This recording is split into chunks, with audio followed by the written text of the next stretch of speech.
can you talk a little bit about how, I don't know, how the Newfoundland culture, particularly, I mean, this is in the 70s, right? Yeah. So this is 70s Newfoundland culture, and Newfoundland has always been a little bit removed anyway. But this is before the information age of easily, you didn't have a whole lot of exposure. So can you talk just a little bit about? Yeah, it's interesting to me that, I mean, I did a art exhibit, as you know, called The Book That Wrote Itself by Finton Moon, and it's interesting to me how many different influences there are that go into the creation of a book. And there's not just the physical writing or the putting it together and promotion and so on. That part of it.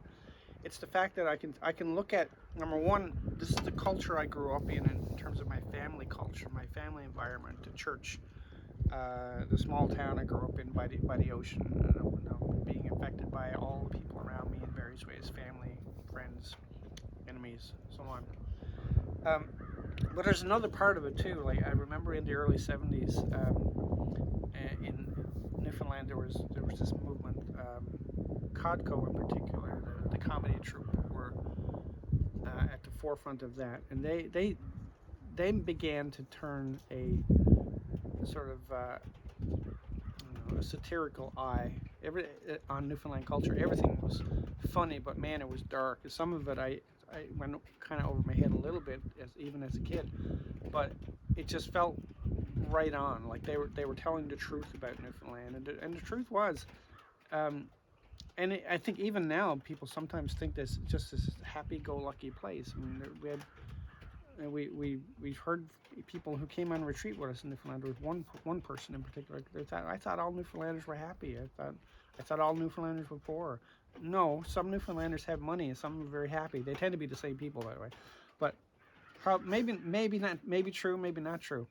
But the fact is, there are all kinds of Newfoundlanders, all kinds of people. But the thing is that I learned probably through osmosis by watching the Codco skits, and I was a huge fan of the Wonderful Grand Band and the comedy that they did, and that was even a precursor to like This Hour's 22 Minutes and things like that. That came several years before that, and I guess the thing. I remember Ron Hines actually said to me once. He said, "You're expected to not make a show of yourself," and so he said, "Here I am making a living as an entertainer, and you're making a show of yourself." And so there was a lot of secrets, things that you were expected to keep to yourself, and people didn't necessarily tell the rest of the world about. But here came Codco, and they were telling the rest of the world. They had a national CBC television show, in which they were sort of exposing all the secrets of Newfoundland culture, and sort of in a sense making fun of Newfoundlanders, but also making fun of the people who thought these things about Newfoundlanders, making fun of the stereotypes and so on. And I also remember there was a book by Dr. Patrick O'Flaherty. He was a professor at Memorial in the English department. He wrote a book called "Come Near at Your Peril," and it was a tourism guide to Newfoundland. And that sort of stayed with me in the writing of Moonlight Sketches. That was my go-to mantra, so to speak. Come near at your peril. So I'll give you, I think it was 16 stories in Moonlight Sketches that will show you it's not all sunshine and fish stages. There's a lot more to it than that. And because that's the Newfoundland I knew from the inside out. Was, yeah, there's happy times, there's good times, and I can look back at it and there's some absolutely wonderful times, and maybe even most of the time. But there's also the other stuff. It's a little, it's the Irishness of it sometimes, I guess you call it. It's the storytelling. It's the drinking and the smoking and the swearing and the hard partying and the hard life and the despair and the tragedy and all those things. I mean, and mass and communion. Yeah. well, it's not by mistake that like Moonlight Sketches, my short story collection, which is really the first thing anybody ever read from me in any serious kind of way, was Break, Break, Break. It's about the Ocean Ranger tragedy. You know, that's my introduction to the world, saying, hello, it's not sunshine and rainbows. So, and that sort of carried on through with Finton Moon, which I was writing simultaneously, actually, with Moonlight Sketches. They very much were written at the same time, pretty much. I was just sort of a race to see which one would be published. But I do think I was, this is the last point I'll make about this. I was asked really one of my first times off the rock in promoting this book. I was in St. John, New Brunswick, and it was like a packed house.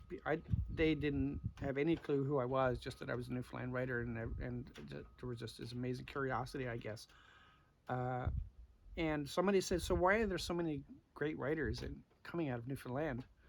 And I said, "It's about rebellion and oppression. It's the rise of the repressed, or return of the oppressed, as they say in Gothic literature." And if you look at the fact that we're getting so many stories from First Nations people now, so many great authors and singer-songwriters and performers and so on, and so many Newfoundlanders, so many women are just, like, for the last couple of decades especially, are just sort of they're just becoming these powerhouse authors and writers. Why? Because for a lot of years they were kind of told that your stories don't matter, and sometimes they were even belittled or put down and oppressed. And when you find your voice, you rise up and you say, I'm going to tell that story because it's my story to tell. And I think that's where a lot of these stories come from. I think that's where Finton Moon comes from, because in many ways Finton Moon is one big story, but it's a conglomerate of a whole bunch of stories from both childhood and imagination. So I think all of it together, and then when I wrote the Hush Sisters, which I know you haven't read yet, but maybe you will, that was taking this Gothic sensibility and this curiosity about how things work into the city part of Newfoundland, because before that I'd only written about the rural. So and to me the city's got just as much darkness as the rural part of Newfoundland. But I just want to be careful in saying it's not all derangement. It's not all destabilization. It's still an absolutely wonderful, beautiful place that I'm so proud to be from. But you have to be honest about even the things you love and the people you love. So, yeah. I think probably the question everybody has now is, what are you working on now? I'm sure that's not the only question people have right now. That's the question I would be asking. First of all, how dare you? that would be the first question.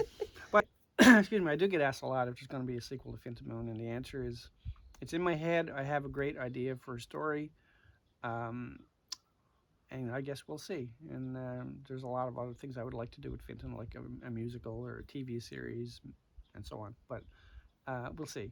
As for what I'm working on now, my novel called Black Coyote and the Magic Cafe is almost finished. It's just a few weeks away from actually being submitted, and it's about, as the title suggests, a black coyote, which I actually did have an encounter with a black coyote, and a magic cafe, and it's a place that's run by 3 witches in this little town in New Brunswick. And the main character, Kieran, is a New York Times best-selling writer who's fallen on hard times, and he's had his entire life upended. And he's come to the woods of New Brunswick basically to heal. And in some ways, he could easily be like, if Finton Moon had lost these powers to heal completely, he could have been Kieran, quite possibly, in some ways. So there's a lot of magic realism. I lean more heavily into the supernatural with this one, because there's also time travel, and the magic is very, very real because it's witches.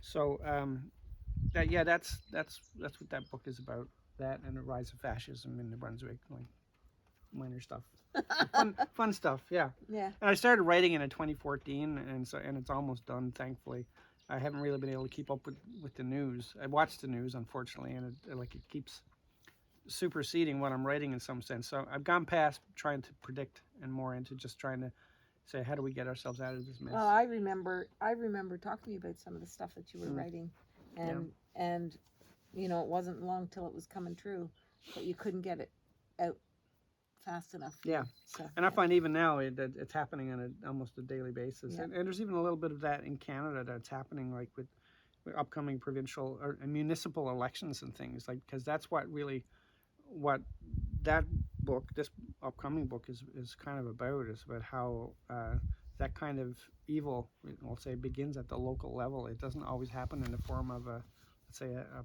president.